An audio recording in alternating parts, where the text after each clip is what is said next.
And now the Passover meal is over.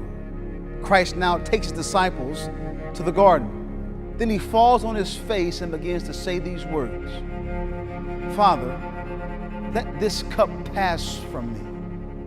Nevertheless, not as I will, but as you will.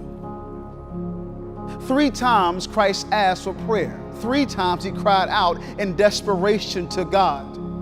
Any other way. And 3 times he returned to sleeping friends, sleeping disciples. Could it be that now Christ was completely alone?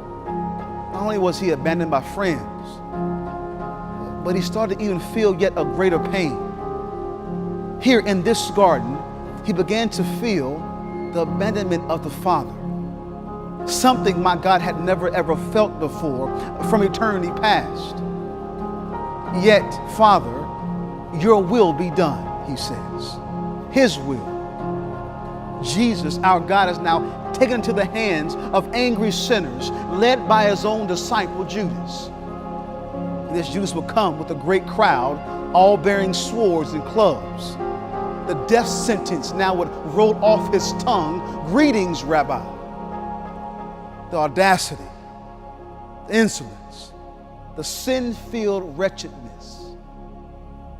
But it does look familiar. See, we all have a little Judas in us. For I betray him when I forget to worship, when I am afraid to speak of his truth, I yet again betray him constantly. His will, not ours. God had every right to terminate his covenant. We've given up on it time and time again, yet our Father in heaven abandons Jesus Christ in the garden instead of me.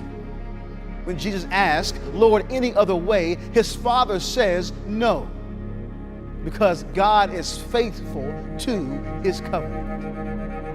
In spite of his holiness, his righteousness, his human perfection, God the Father forsook his own flesh and blood that you and I may now have life. Christ willingly endured it.